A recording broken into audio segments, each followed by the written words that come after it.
Hello, welcome to Zigmatech Learning Hub. I'll be your instructor for biology.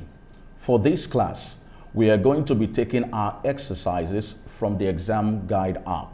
Now, if you don't already have this installed in your device, I would like you to download the app in order to follow along in this class. Now, Examguide is a leading educational app that helps students prepare adequately for various exams. Exams such as the UTME, the post-UTME, WEAC, GCE, IJMB, KCPE, JUPEB, KCPE. In the junior sections, we also have the BECE, we have the SSCE, and so much more. Now, you can download the app from www.examguide.com or you visit the Google Play Store to download.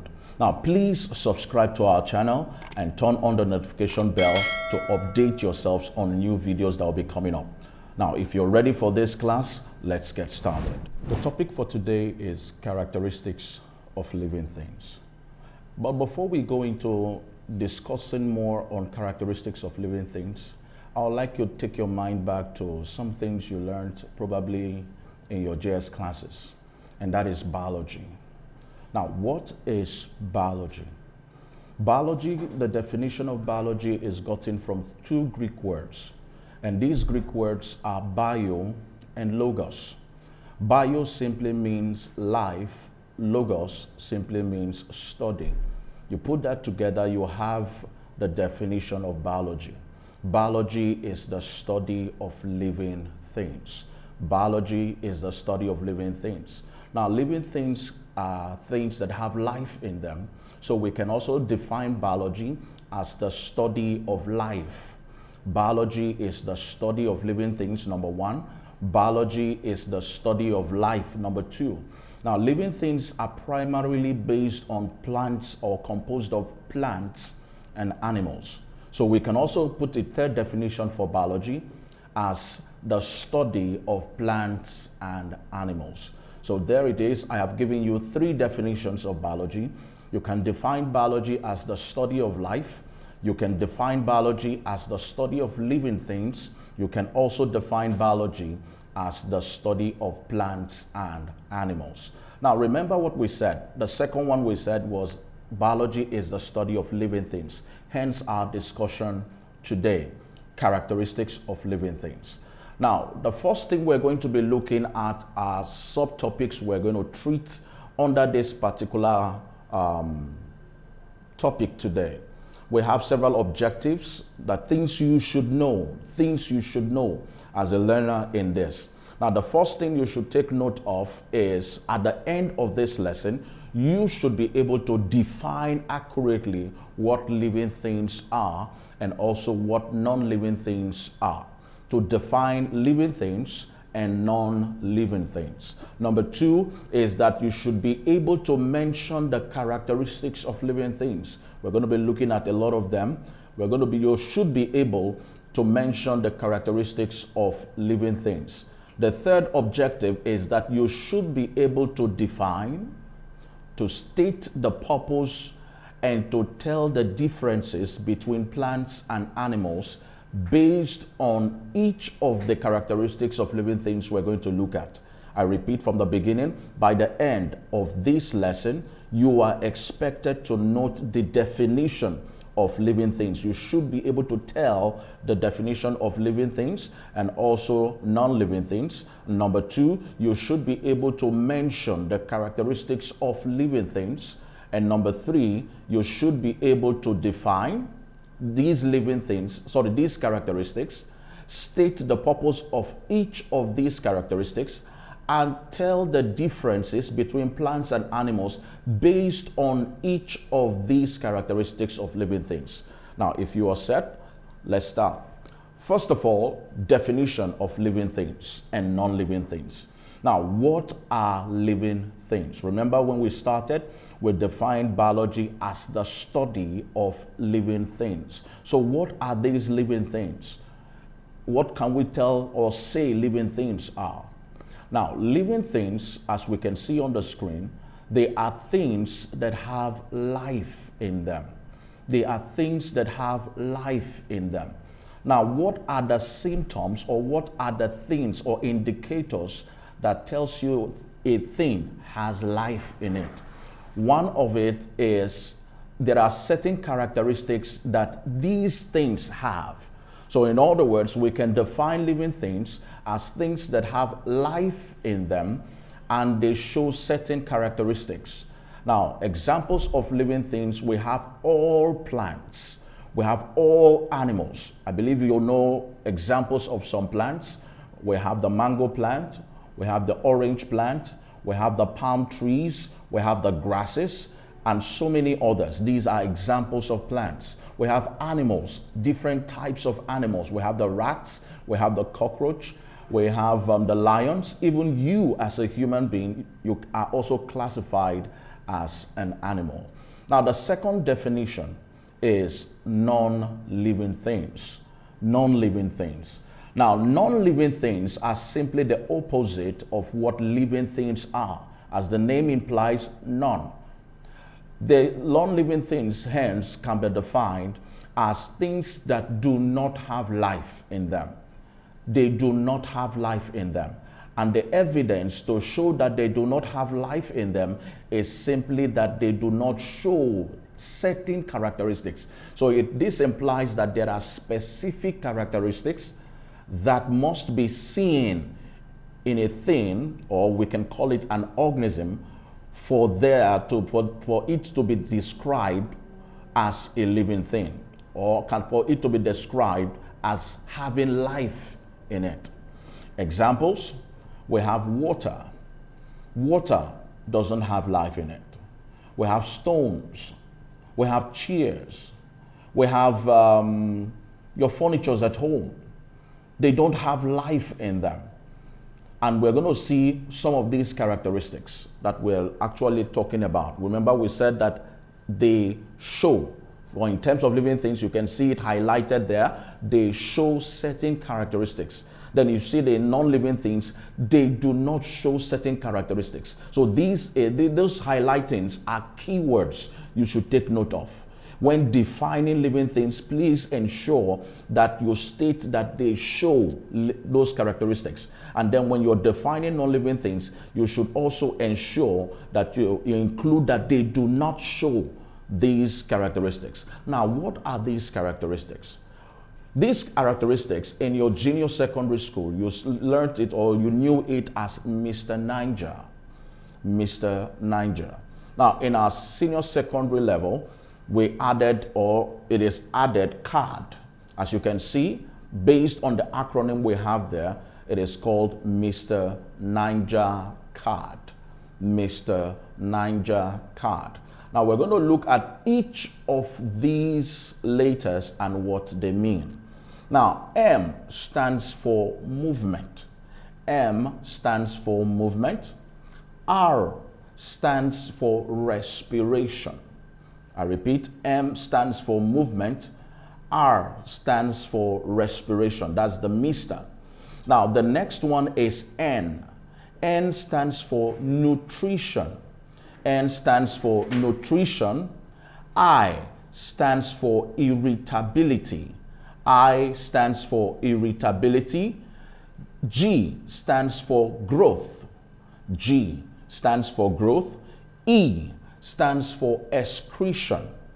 I repeat, E stands for excretion. R stands for reproduction. R stands for reproduction. C stands for competition. C stands for competition. A stands for adaptation. A stands for adaptation. And D stands for death. I repeat, D stands for death. Let's take it one more time. M, movement. R, respiration. N, nutrition. I, irritability or sensitivity. G, growth. E, excretion. R, reproduction. C, competition. A, adaptation. And D, death. Okay? Now let's take a look at each of these letters, we're going to be looking at their definition. We're also going to be looking at the purpose. We're going to be looking at the purpose for each of these, or reasons for each of these characteristics. And then we're also going to extract differences between plants and animals based on each of these characteristics. Are you ready? Now let's start up. Movement, M. M stands for movement. Now, by definition, what is movement? Now, movement is the ability of living organisms to change the position of part or the whole of its body from one place to another. I repeat again, movement is the ability of an organism to change the position of part or the whole of its body from one place to another. Please, when defining movement, do not use the word move. Do not use the word move. Some persons will say it is the ability of an organism to move from one place to another. Please do not use the word move. Movement is the ability of an organism to change the position. Change of position can also be called movement. All right? It can also be called, replaced with the word move. So it's the ability of living organisms to change the position of part of the body or the whole of the body from one place to another. Now we're going to be looking at the purpose for movement. Why do living organisms move? What are the reasons for movement? What do we intend to achieve for movement or in movement? One of them is to search for food. We move to search for food. Animals move around to search for food. We go about to search for food. The next one is to search for mate. To search for mate. Even the Bible tells us that then shall a man leave his father and his mother and cleave to his wife. So there must be movement for searching for a mate. Next one is to escape danger. One other major purpose for movement is to escape danger. If you don't move, you get crushed.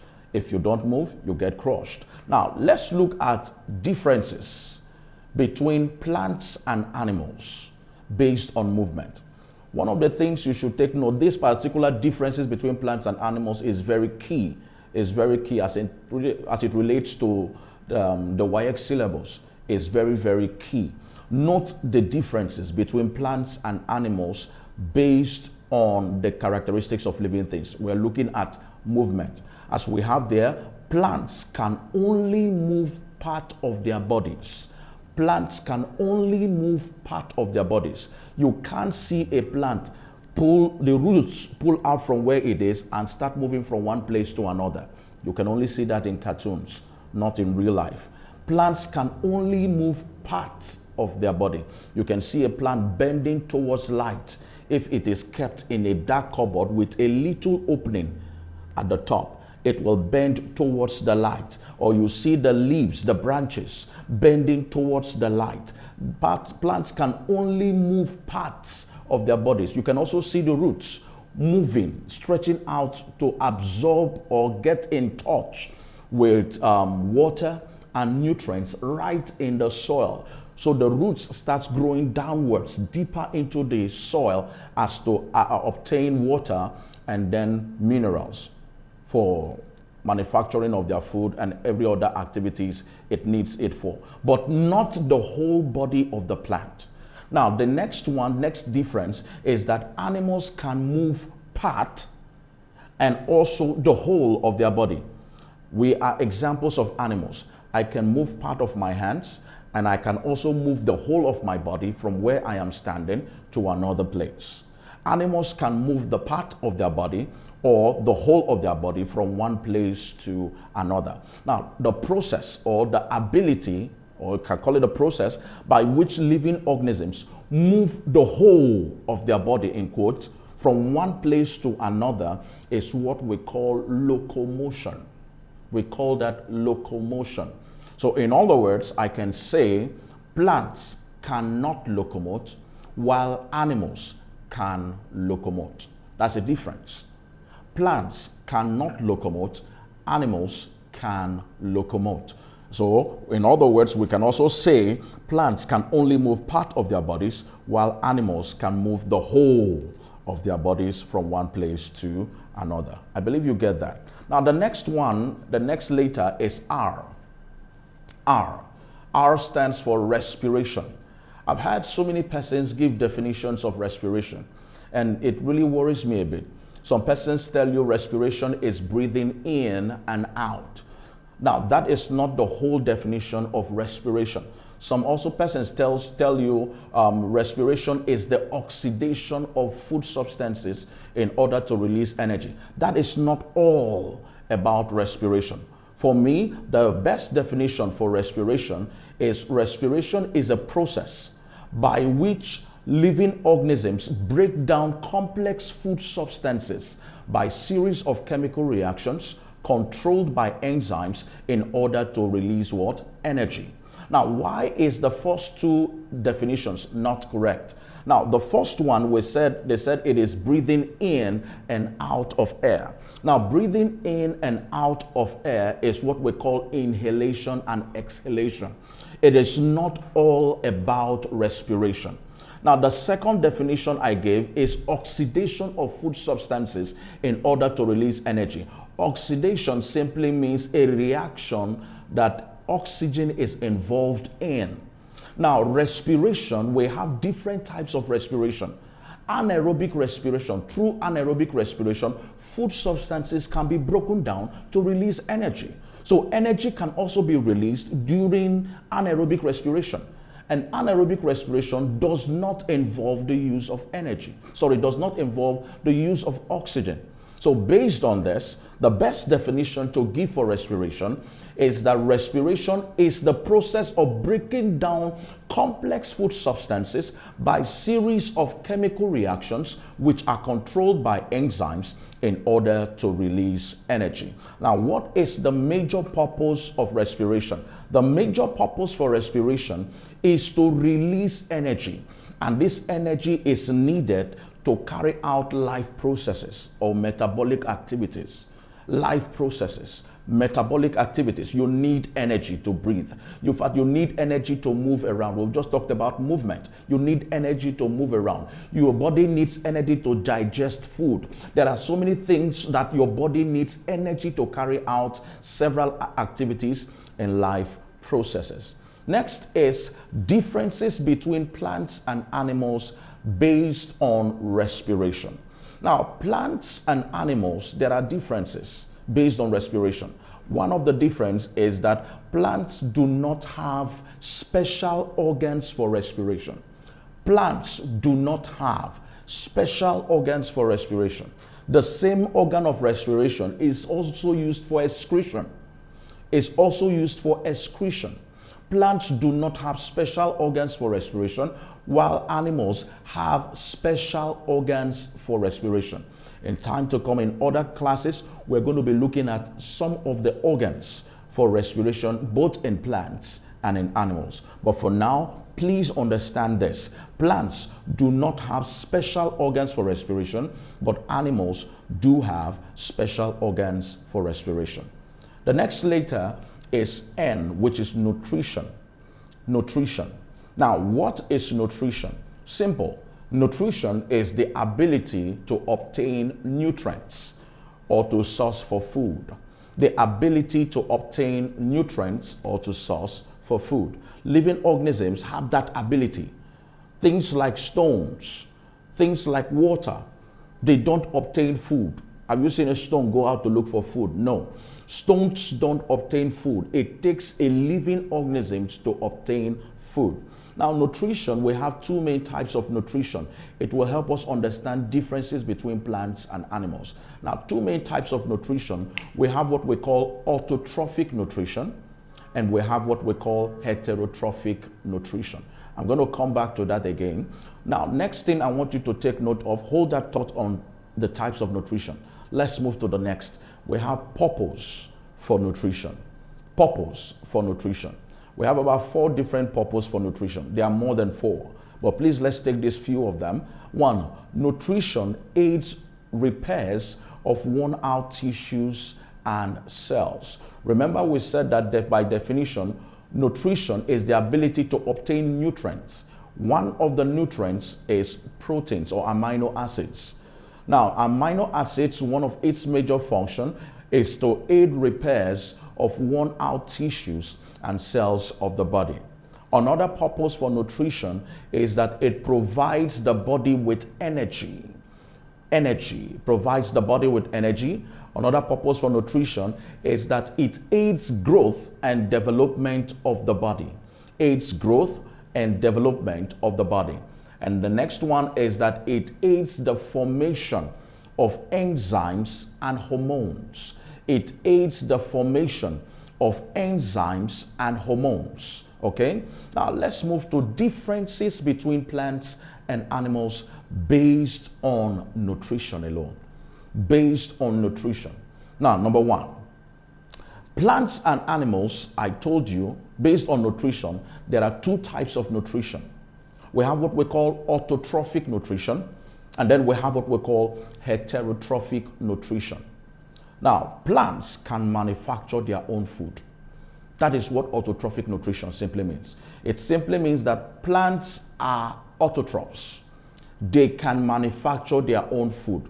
They undergo autotrophic nutrition, while animals cannot manufacture their own food, but they depend on plants and other animals for food. Now, that process of depending on plants and other animals for food is what we call heterotrophic nutrition. Heterotrophic nutrition. In subsequent classes, we're going to be looking extensively on autotrophic nutrition as well as heterotrophic nutrition. Now let's proceed to the next letter, I. I simply means irritability. Another name for irritability is sensitivity, being able to relate or sense changes in your environment. Based on this, definition for irritability is the ability of living organisms to respond to changes in their external and internal environment. Changes in our internal and external environment is what we call stimulus. For instance, external environment, a change of the climate, which has to do with a change of temperature, a change of relative humidity, and so on. Living organisms are able to respond to these changes. For instance, if the place is very hot, you feel it. You have your skin to sense and respond to these changes. If the sound is very high, if you hear a loud sound, let's say the sound of the horn of a car, you hear it with your ears. You are responding to it. You are responding to that change in the environment. And that is why irritability is related to sensitivity. And from sensitivity, that's where we get our sense organs. We have the eyes, we have the nose, we have the ears, we have the skin, and we have the tongue.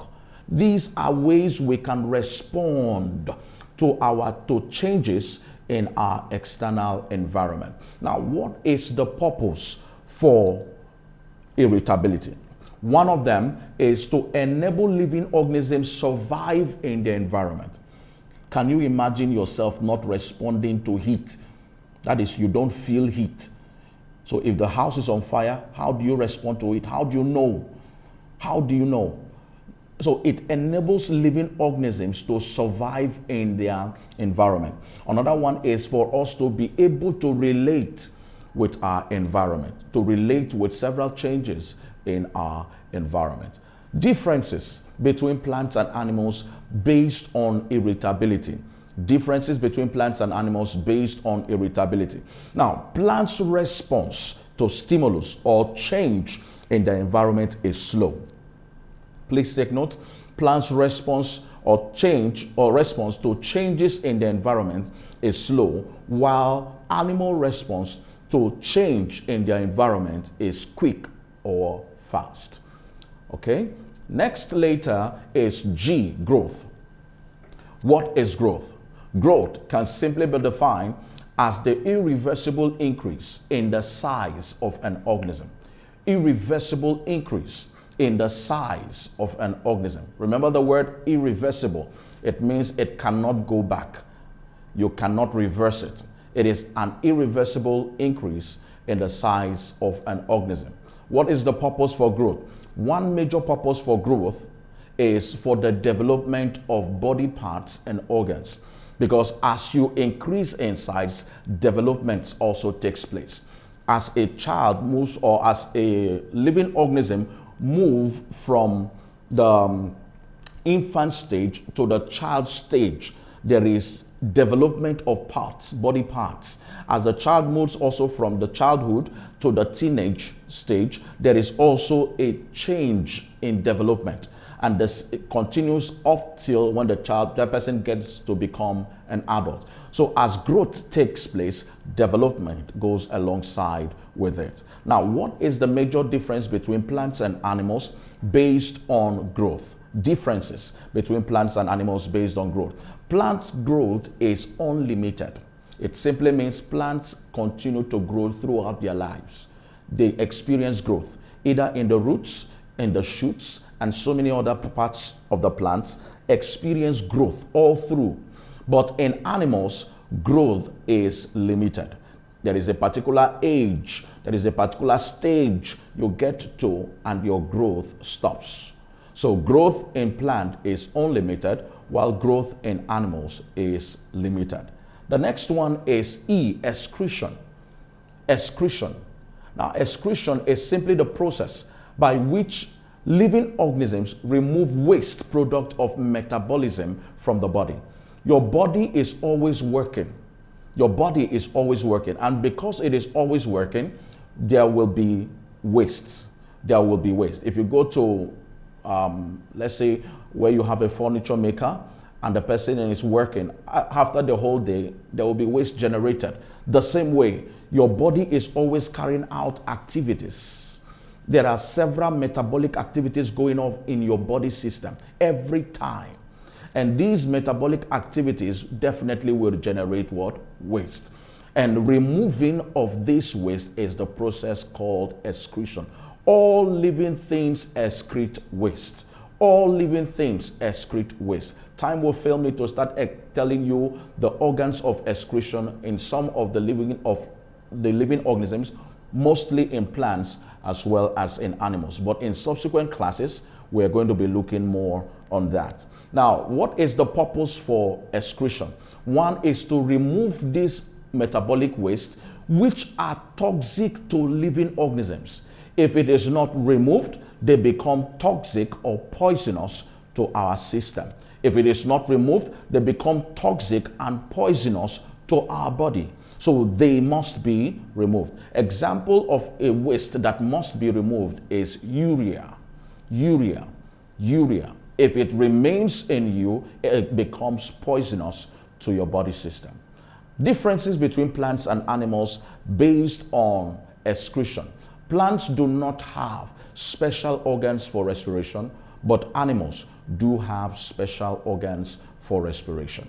Next later is reproduction. Reproduction. Now, what is reproduction?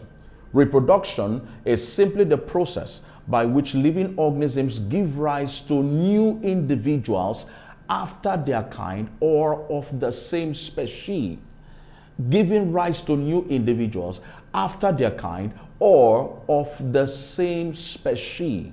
Now, what is the purpose for reproduction? One, it is to ensure the continuous existence of life. Continuity of life. That is the major purpose for what? Reproduction. For continuity of life. Differences between plants and animals based on reproduction. Now, we have two types of reproduction. We have what we call sexual reproduction, and we have what we call asexual reproduction. We will also be talking about this in subsequent classes, but please take note. Higher plants, please note what I just said. It is also highlighted. Higher plants undergo both sexual and asexual reproduction. And sexual reproduction is by what we call fertilization, while asexual reproduction is by what we call vegetative reproduction. We're going to be talking about that much later. But in higher animals like you and me and all mammals, they undergo only sexual reproduction. Higher animals undergo only sexual reproduction. Only sexual reproduction. Please take note. Only sexual reproduction. And that sexual reproduction is what we call fertilization. Okay? Now, the next one to look at later is C, competition. Now, what is competition? We said it's the ability of living organisms to struggle for all the necessities of life. To struggle for all the necessities of life. These necessities include things like space, it includes water, it includes shelter, it includes food, it includes air, and so many other necessities of life. Living organisms struggle or compete. They struggle for these necessities of life. Now, what is the purpose for competition? The purpose for competition is to survive in their various environments. Is to survive in their various environment. Next is A, which is adaptation. Now, what is adaptation? It is the ability of living organisms to survive in a habitat. A habitat means the natural dwelling of an organism. So the ability of an organism to survive in a place due to their structural and behavioral features or changes. Now, what do we mean by behavioral features? We talk about response. What do we mean by structural features? We're looking at how it is built. It's per se morphology.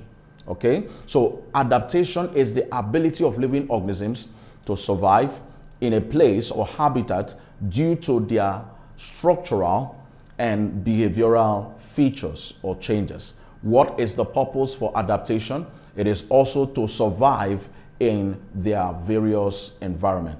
Living organisms able to survive in their various environment. I'll give you an example.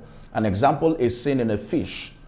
A fish. The fish has several structures that helps it survive in water. The fish has what we call fins. These fins helps in swimming. The fish also has gills, which helps in gaseous exchange. The fish also have what we call streamlines. And these streamlines helps them to easily move or navigate themselves in water. So you see, these are structural features that are found in the fish that helps it survive in a particular habitat. Now, the last one we're going to be looking at is death. Death. Please note, all living organisms will one day die, except me. All living organisms will one day die. Now, what is death?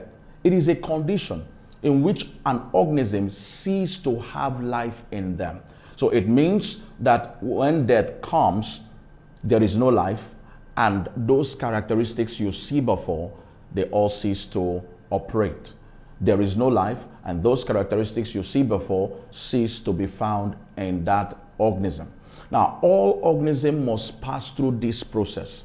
And what is the process? All organisms must be born. That means they must experience birth. They will experience growth. We've talked about growth. They will experience maturity. That is the adult stage. Then after they get to maturity, they will get to the old age. And that is where you start seeing some decline in certain expressions, some decline in certain characteristics. The person might not be able to move around as usual, and so many other things. And after that stage, we have the death stage, where life ceases to exist. Now, what are the purposes for that? Death has a purpose. Now, what is the purpose? We have two purposes here for time's sake. First one is to enrich the soil, because when living organisms die, they go back to the soil and enrich the soil by decomposition. And the next one is to reduce overcrowding or overpopulation. To reduce overcrowding or overpopulation. Imagine if everyone that was alive since, let's say, up to the Adamic age, they are still alive now. The whole world will be overpopulated. So that is one way life, or the one way well, I call it the universe, helps to control overpopulation or overcrowding. Now, before we bring this class to an end, let's look at practical questions for SSCE using the exam guide. Now, let's get started with this. Take a look at some of these questions. Remember, we talked about differences, most of the differences based on plants and animals, based on the characteristics of living things. Look at this question. They said a change in the environment of an organism is termed what? A change in the environment. It is not sensitivity. Sensitivity is the response to these changes. Impulse is also a way of response. Response is still response. But a change in the environment is what we call what? Stimulus. Is what we call stimulus. Next is, look at the second question. Which of the following characteristics is not possessed by most plants? Not possessed by most plants. Now, the first one, they said move from stimulus. The second one is respire. The third is reproduce. And the fourth is adapt to environment. Now, if you look at this, plants can respire. They do respire. Plants do reproduce. Yes. Plants also respond to their environment. That is, they adapt to a particular environment. Now, what we can say is move away. Remember when we looked at differences between plants and animals? I told you that plants cannot locomote. They can't move away from a change. They can't move away from danger. They can't move from one place to another. So our correct answer is A. Our correct answer is A. And then lastly, look at number 3. A major difference between plants and animals is that, look at A, option A says there is free movement in animals while this is limited in plants. B says there is indefinite growth in animals only. C says animals consume inorganic materials as food while plants consume organic materials as food. And D says animals give up carbon dioxide as water products, as waste products rather, of respiration while plants do not. Now, most persons will want to go for D, but please take note. Plants also respire, giving off carbon dioxide as byproducts. Please take note. Plants also take in oxygen and give out carbon dioxide. There is a big difference between respiration and photosynthesis. Please note, there is a difference between the two. Plants can respire, plants can also photosynthesize. Animals don't photosynthesize, animals only respire. From these options, the best option you should take is A. Plants or animals can move freely about, that is locomotion, while plants' movement is only limited. Only limited. Your option can't be B. We didn't say in our discussion, we did not say that growth in plant is indefinite. No, we said it is definite, it is limited. Then animals consume inorganic materials while plants consume organic materials is not true. Animals can also consume both organic and also inorganic materials. Thank you for participating in today's class. You can practice more questions using your Examguide app. The app scores and gives a detailed explanation of all the questions at the end of your practice test. You can also learn particular topics of interest with different modes like study mode, mock mode, and even practice mode. It also has other features that makes learning very fun. Now, it is a must for all serious students. Download from www.examguide.com if you don't have it yet. See you in the next class. Don't forget to subscribe to our channels, hit the notification bell, and share the videos to your loved ones and friends that will benefit from it. Bye for now.